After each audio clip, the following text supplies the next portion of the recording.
Assalamualaikum warahmatullahi wabarakatuh.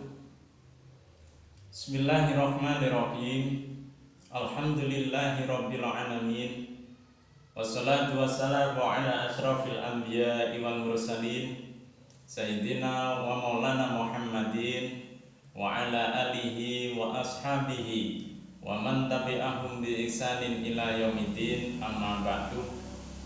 Anak-anak, semoga di hari terakhir pelaksanaan pondok Ramadan ini Allah memberikan rahmat, taufik dan hidayahnya sehingga kalian dan kita semua bisa melaksanakan puasa Ramadan dengan sempurna. Allahumma amin. Materi hari ini adalah tentang sejarah. Kita akan membahas sekilas sejarah tentang Uwais Al-Qarni. Mungkin kalian bertanya, siapakah Uwais Al-Qarni itu? Mungkin ada lagi yang bertanya, yang sudah tahu siapa Uwais itu. Apa keistimewaan beliau sehingga namanya harum sampai saat ini? Kemudian muncul lagi pertanyaan, apa keistiqomahan Uwais Al-Qarni sehingga namanya terkenal di langit, padahal penduduk bumi sama sekali tidak mengenalnya. Uwais Al-Qarni adalah seorang sahabat. Ada pula yang mengatakan bahwa beliau adalah tabi'in. Terlepas dari perbedaan penyematan status pada Uwais Al-Qarni, yang jelas beliau adalah hamba Allah yang luar biasa. Dikatakan luar biasa karena meskipun belum sekalipun beliau bertemu dengan Rasulullah, belum melihat secara langsung akhlak mulianya Rasulullah, belum mengetahui tentang akhlakul karimah dari Rasulullah, tetapi mahabbahnya kepada Rasul sangat luar biasa. Nama lengkapnya adalah Uwais bin Amir bin Juz'in Al-Qarni Al-Yamani. Beliau lahir di Yaman, berjarak 500 km sebelah selatan dari kota Madinah. Dia yatim karena sejak kecil ditinggal oleh abahnya. Dia hidup bersama ibundanya yang sudah tua, sakit-sakitan dan tunanetra atau buta. Beliau sangat miskin. Pekerjaan sehari-hari jadi buruh angkut barang di pasar dan menggembala kambing, menggembala domba milik orang lain. Hasil dari pekerjaan itu dibuat untuk menafkahi sang bunda. Dia diuji oleh Allah dengan penyakit baros atau belang. Satu saat Uwais berdoa kepada Allah agar disembuhkan dari penyakit belang itu. Tetapi ada yang unik. Doa Uwais terhitung unik. Dia minta kepada Allah, andaikan disembuhkan, tolong tidak disembuhkan total dari penyakit barusnya, tetapi dia ingin disisakan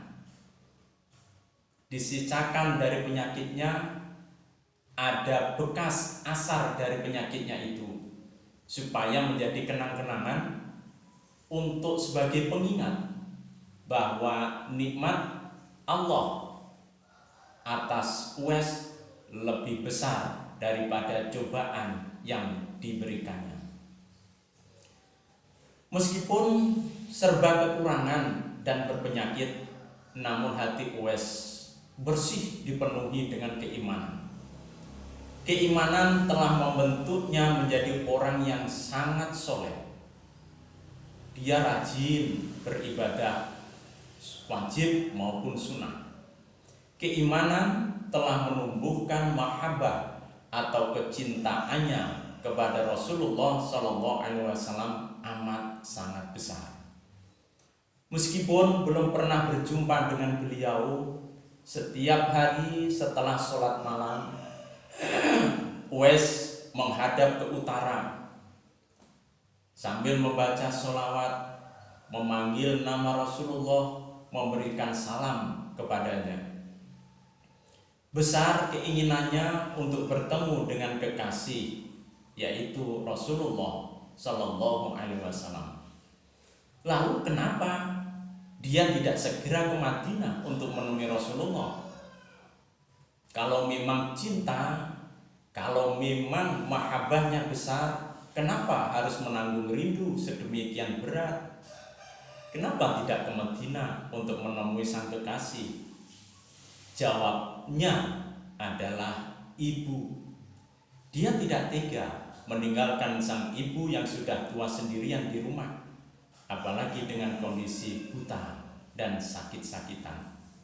Oleh karena itu, Uwais hanya bisa dan terus memendam kerinduannya kepada Rasulullah. Maka yang tampak di sekelilingnya tidak ada sesuatu yang istimewa pada diri Uwais.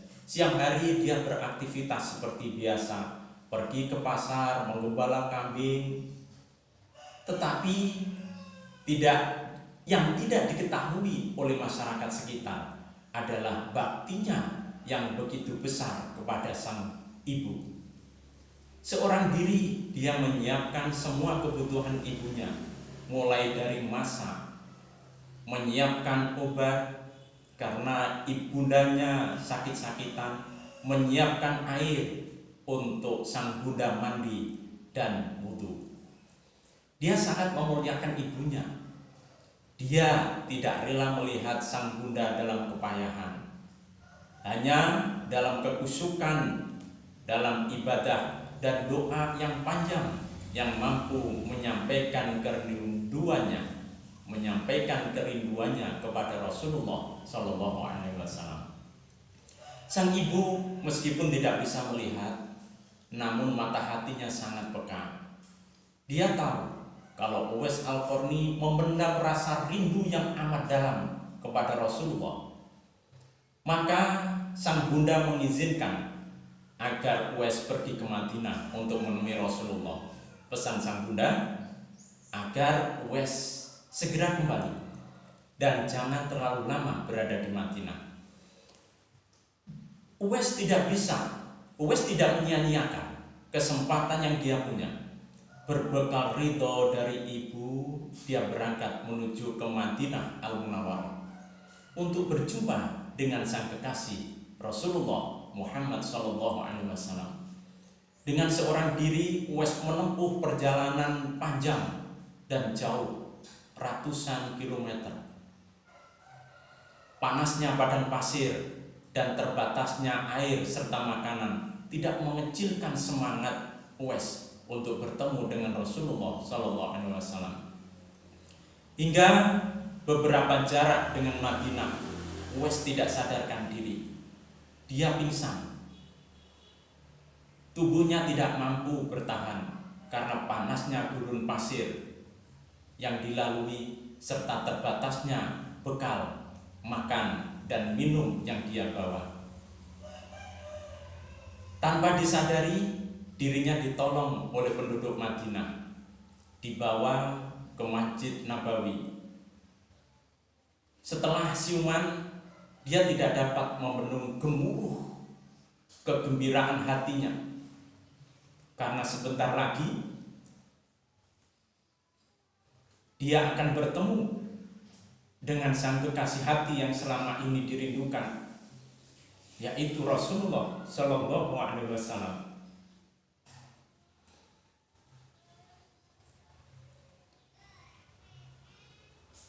Namun seseorang memberitahu bahwa Rasulullah tengah berada di luar kota Madinah. Sambil menunggu kedatangan Rasulullah, dia memperhatikan detail bangunan Masjid Nabawi. Dia membayangkan Rasulullah sedang berdiri di pengimaman.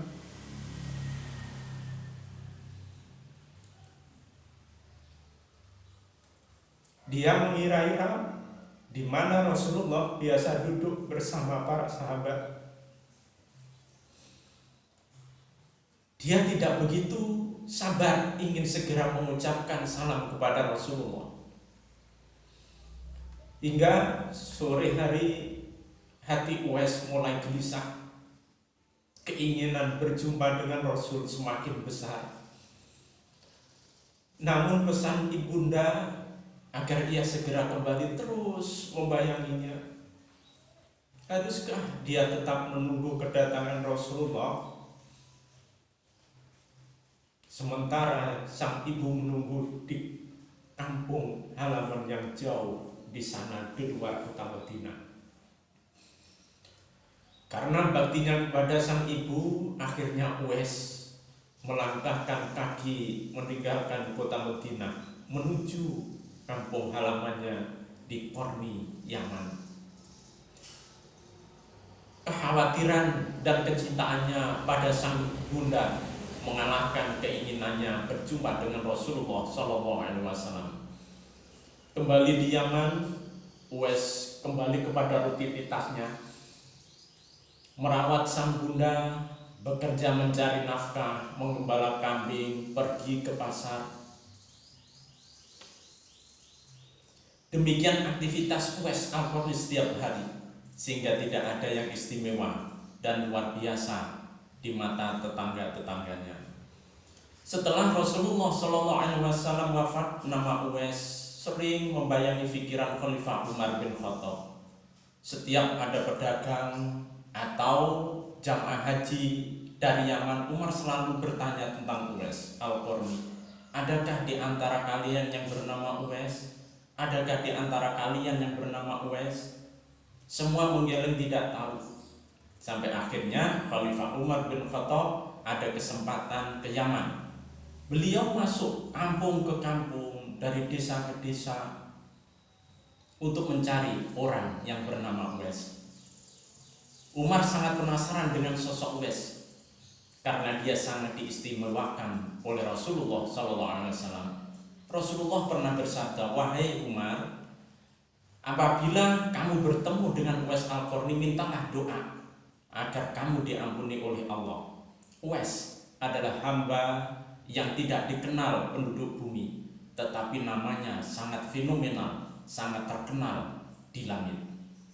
Di bawah bahunya terdapat cahaya putih. Setelah beberapa hari, beliau berhasil bertemu dengan Uwais di pasar yang sedang memanggul barang, sehingga nampak bahu kirinya terdapat cahaya putih bekas penyakit baros yang dulu itu. Umar lalu memohon kepada Uwais agar berdoa kepada Allah, memohon ampunan baginya. Anak-anakku, mungkin itu yang dapat saya sampaikan kisah tentang Uwais. Semoga kalian bisa mengambil hikmahnya. Terima kasih atas perhatian. Mohon maaf atas segala kekurangan. Ihdinas siratal mustaqim. Wassalamualaikum warahmatullahi wabarakatuh.